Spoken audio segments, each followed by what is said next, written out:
Praise the lord. ఈరోజు వాక్య భాగం లూకాసు వార్త 19వ అధ్యాయం 5వ వచనం. యేసు ఆ చోటికి వచ్చినప్పుడు కన్నులెత్తి చూచి, జక్కయ్య, త్వరగా దిగుము, నేడు నేను నీ ఇంట నుండవలసి ఉన్నదని అతనితో చెప్పగా. ఈరోజు ఈ వాక్య భాగం ద్వారా దేవుడు మనతో మాట్లాడుతున్నారు. ఈ లూకాసు వార్త 19వ అధ్యాయం మనం చూస్తే గనక జక్కయ్య కోసం రాయబడి ఉంది. జక్కయ్యని అందరూ పాపి అని, ధనవంతుడు అని రకరకాలుగా చూస్తున్నప్పటికీ యేసయ్య జక్కయ్యని అలా చూడట్లేదు. మనం ఈ భాగాన్ని చూస్తే జక్కయ్య యేసు ఎవరో అని చూడగోరనన్నప్పుడు ప్రజలందరూ ఏంటి ఈయన పాపి అయిన మనిషిని ఇంటికి వెళ్తానంటాడేంటి అని అంటే, ఈరోజు ఈ వాక్యం వింటున్న ప్రియమైన వారులారా, ప్రజల దృష్టిలో జక్కయ్య అన్యాయస్తుడు, ప్రజల దృష్టిలో జక్కయ్య పాపి. కానీ ఏసే జక్కయ్యని అలా చూడట్లా. ఏసే జక్కయ్యని ఇతనికి రక్షణ లేదు అని చూస్తున్నాడు. మనుషులు మనకి చాలా ట్యాగ్లైన్స్ పెడతారు.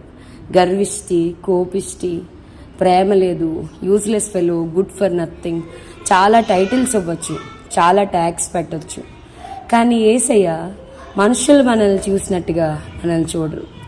ఈవెన్ మనల్ని మనం చూసుకున్నట్లుగా కూడా ఆయన చూడరు.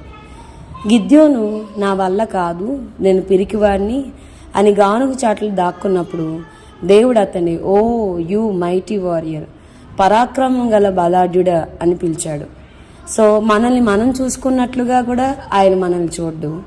ఇతరులు మనల్ని జడ్జ్ చేస్తున్నట్లుగా, తీర్పు తీరుస్తున్నట్లుగా కూడా చూడరు. కొన్నిసార్లు మనం పెరిగిన విధానాన్ని బట్టో, మనం ఎదుర్కొంటున్న పరిస్థితులను బట్టో మనం మనుషుల్ని తప్పుగా అర్థం చేసుకుంటాం, త్వరగా తీర్పు తీరుస్తాం. కానీ యేసయ్య అలా కాదు. జక్కయ్య పేరు ఎరిగిన దేవుడు ఆ చెట్టు కిందకి వచ్చి జస్ట్ యేసయ్యని చూసి తిరిగి వెళ్ళిపోదాం అనుకున్నాడు జక్కయ్య. కానీ యేసయ్య మాత్రం, నువ్వు కిందకి దిగిరా జక్కయ్య, నేను ఏంటో ఉండవలసి ఉన్నదని. జక్కయ్య పేరు తెలుసు, జక్కయ్య యొక్క పరిస్థితులు తెలుసు, జక్కయ్యకి రక్షణ అవసరం అని తెలుసు, జక్కయ్య యొక్క హృదయ స్థితిని ఆయన చూస్తూ ఉన్నాడు. ఈరోజు మన హృదయ స్థితి, మన పరిస్థితులు, the situations that we're going through అన్నీ కూడా యేసుకి తెలుసు. నాకెందుకో ఈ వాక్య భాగాన్ని చదువుతున్నప్పుడు కొంచెం ఎక్కువ దుఃఖంగా ఉంది. సృష్టికర్త అయిన దేవుడు ఒక మనిషి ముందు నిలబడి, నేడు నేను నీ ఇంట ఉండవలసి ఉన్నది, త్వరగా రమ్మని పిలుస్తున్నాడు. ఈరోజు దేవుడు మనల్ని సృష్టించాడు. ఆయన మన సృష్టికర్త.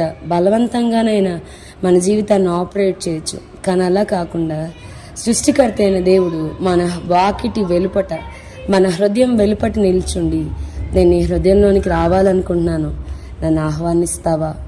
నేను నీతో పాటు ఉండాలనుకుంటున్నాను, పాడైపోయిన, చెడిపోయిన, పాపంలో ఉన్న నీ హృదయాన్ని బాగు చేయాలనుకుంటున్నాను, నాకు అవకాశం ఇస్తావా అని సృష్టికర్త అయిన దేవుడు హృదయం బయట నిలిచుండి మాట్లాడడం ఈ భాగంలో నేను చూడగలుగుతా ఉన్నాను.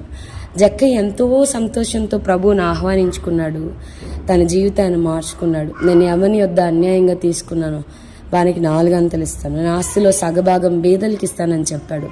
అప్పటి వరకు డబ్బే పిచ్చిగా బ్రతికిన వ్యక్తి ఇప్పుడు యేసు మాత్రం ఉంటే చాలని మారుతూ ఉన్నాడు. జక్కయ్య జీవితంలో కూడా బిఫోర్ క్రైస్ట్, ఆఫ్టర్ క్రైస్ట్ ఉంది. మన జీవితంలో కూడా రక్షింపబడ్డామని చెప్పుకుంటూ క్రీస్తు మన హృదయానికి వచ్చిన తర్వాత జీవితం ఏంటి, దాని క్రియల్లో మనం చూపగలుగుతున్నామా? మనల్ని మనం ప్రశ్నించుకోవాలి. ఈ వాక్య భాగం ద్వారా దేవుడు మనల్ని దీవించుగాక. యేసయ్య ఈ వాక్యం వింటున్న ప్రతి ఒక్కరి హృదయంలో రక్షణ కార్యం జరిగించండి. వారి జీవితంలో కూడా, నైనా ఆనాడు జక్కయ్య మీ దగ్గరికి వచ్చి అన్యాయంగా సంపాదించానయ్యా, నన్ను క్షమించని చెప్పేసి వదిలి వెళ్ళిపోట్ల, మనుషుల దగ్గర కూడా తన పాపాన్ని ఒప్పుకుని అన్యాయంగా తీసుకున్న వ్యక్తికి 4 అంతలు ఇస్తున్నాడు. మేము కూడా మనుషులతో సమాధాన పడడానికి, క్షమాపణ అడగడానికి కృపను అనుగ్రహించమని, ఈ వాక్యాన్ని వింటున్న వారిని దీవించమని యేసు నామమున అడిగి వేడుకొంచున్నాం తండ్రి. Amen. God bless you and have a blessed day.